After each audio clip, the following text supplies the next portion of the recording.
एक दिन मध्य रात्रि का समय था। श्री मंदिर के द्वार बंद हो चुके थे।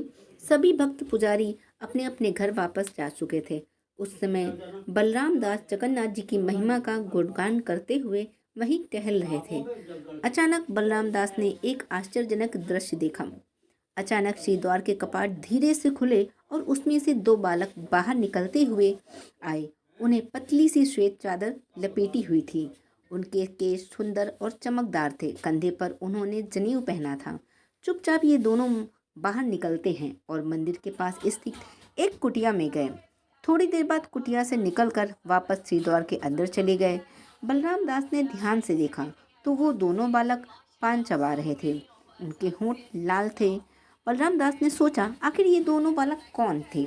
इनकी जिज्ञासा बढ़ गई। उसी स्थान पर कुछ दिनों के लिए खड़े रहे और यह नित्य क्रम देखते रहे। यह दृश्य वो प्रतिदिन देख रहे थे। तो वो एक दिन उसी कुटिया में चले गए। वहां जाकर बलराम दास को पता लगा यह वास्तव में प्रभुदास का घर था। प्रभुदास एक सामान्य व्यक्ति थे जो कि पान बेचते थे।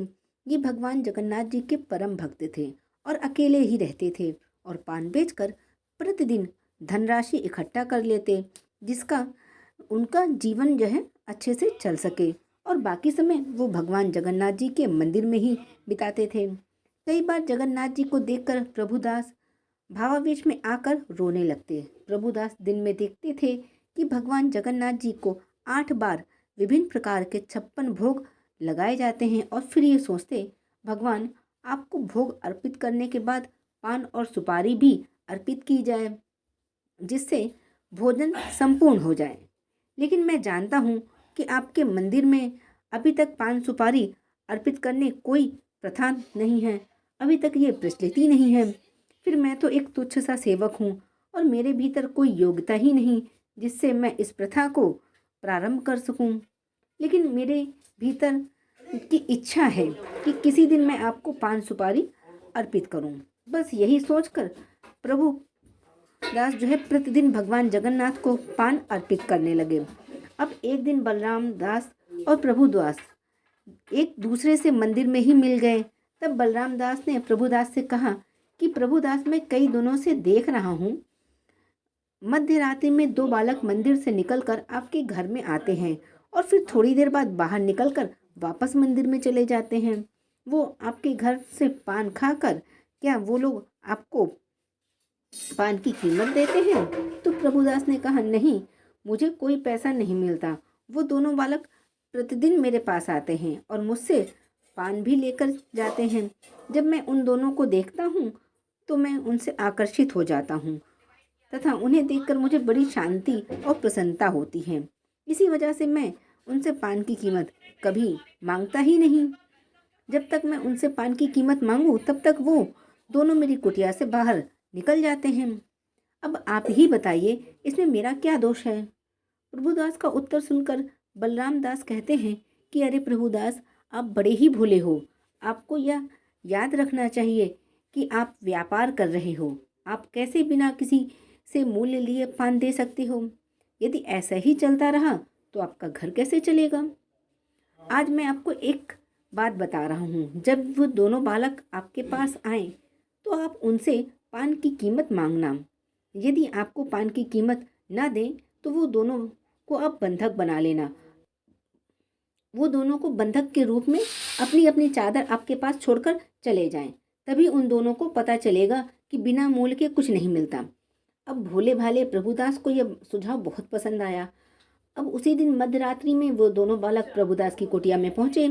इस बार प्रभुदास बिल्कुल तैयार थे। प्रभुदास ने दोनों बालकों को पान दिया और दोनों से कहने लगे, देखो बालक, आप प्रतिदिन मुझसे पान लेकर जाते हो, लेकिन इसकी कीमत आप मुझे नहीं देते। लेकिन आज आपको ऐसा नहीं जाने दूंगा। आज आपको पान की कीमत देनी ही होगी। ये सुनकर दोनों बालक आश्चर्य में पड़ गए। उन्होंने प्रभुदास से कहा कि हम लोग आज भी कुछ नहीं लेकर आए हैं और फिर हम तो प्रतिदिन तुमसे पान लेकर जाते हैं। आज तक तो तुमने हमसे कोई कीमत नहीं मांगी। फिर हमें क्या पता कि आज तुम हमसे पान की कीमत मांगोगे। इसलिए आज हमें क्षमा करो। कल हम जब आएंगे तब जितना पैसा होगा हम दे देंगे।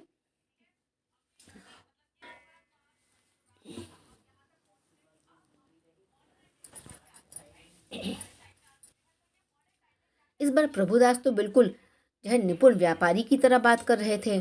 प्रभुदास ने कहा, बिल्कुल नहीं, तुम दोनों को मैं मूर्ख दिखता हूँ? ऐसे कैसे मैं तुम दोनों पर विश्वास कर लूँ?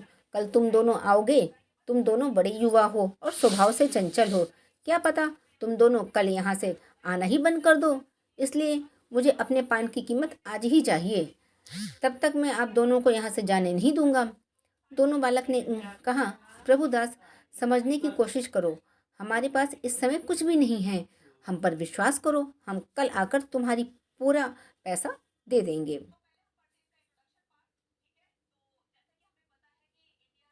नहीं दे सकते। अब तो प्रभुदास ने कहा, में अगर आप पैसे दो, अपनी श्वेत चादरें छोड़कर जाइए। जब कल तुम दोनों धन लेकर आना, तब अपनी जो है चादरें यहाँ से वापस ले जाना। मैं इनका क्या करूँगा? दोनों बालक एक दूसरे का मुंह देखकर हंसने लगे। उन दोनों ने प्रभुदास के सामने अपनी पराजय स्वीकार कर ली। अपनी अपनी चादर प्रभुदास के पास बंधक के रूप में छोड़ दी और वापस मंदिर चले गए। अब अगले दिन सेवकगण मंदिर के कपाट खोले तो देखा भगवान जगन्नाथ बलदेव सिर पर रखी सफेद चादर गायब है। सभी सोच में पड़ गए कि ऐसा कैसे हो सकता है। यदि कोई चोर मंदिर में आया हो तो इतनी कीमती आभूषण छोड़कर सिर्फ चादर ही क्यों चुराएगा। ये बात सीधे राजा प्रताप रुद्र के पास पहुंच गई तो वो भी हैरान हो गए। उन्होंने इस कार्य के लिए सेवकों को ही जिम्मेदार ठहराया और राजा ने सभी सेवकों को दंडित करने का आदेश दिया। इस प्रकार राजा के सभी सेवकों को बंदी बनाने का आदेश दे दिया। इस प्रकार राजा ने सभी सेवकों को बंदी बनाने का आदेश दे दिया। अब भगवान जगन्नाथ को यह बात कैसे पसंद आती। उनके निर्दोष सेवक दंडित किए जा रहे थे। भगवान जगन्नाथ की प्रेरणा से बलराम दास राजा के पास चले गए। उन्होंने राजा को सारा वृतांत कह सुनाया जो अभी तक घटित हुआ था। इसलिए भगवान जगन्नाथ अब पान खाना चाहते थे। अब वो 56 भोगों के साथ पान की भी व्यवस्था करिए। राजा रुद्र प्रताप ये बात सुनकर बड़े आश्चर्य में पड़ गए। राजा रुद्र प्रताप प्रभुदास से मिलने के लिए उनकी कुटिया पे गए। जब प्रभुदास को पता लगा कि स्वयं बलराम और भगवान जगन्नाथ उनके पास पान के लिए आते थे तो वो भावावेश में आ गए और हर्षित होकर वो दोनों चादर वे लेकर आए हैं जो उन्होंने बंधक के रूप में रखी थी। राजा रुद्र प्रताप उन चादरों को देखकर पहचान गए। उसी दिन से राजा रुद्र प्रताप ने यह घोषणा करवा दी कि भगवान जगन्नाथ को भोजन के साथ प्रतिदिन पान भी अर्पित किया जाएगा। तभी से लेकर आज तक भगवान जगन्नाथ जी को पान भी चढ़ाया जाने लगा। तो उम्मीद करते हैं ये कहानी आपको अच्छी लगी होगी और पसंद आई हो तो कमेंट सेक्शन में लिख के बताइएगा।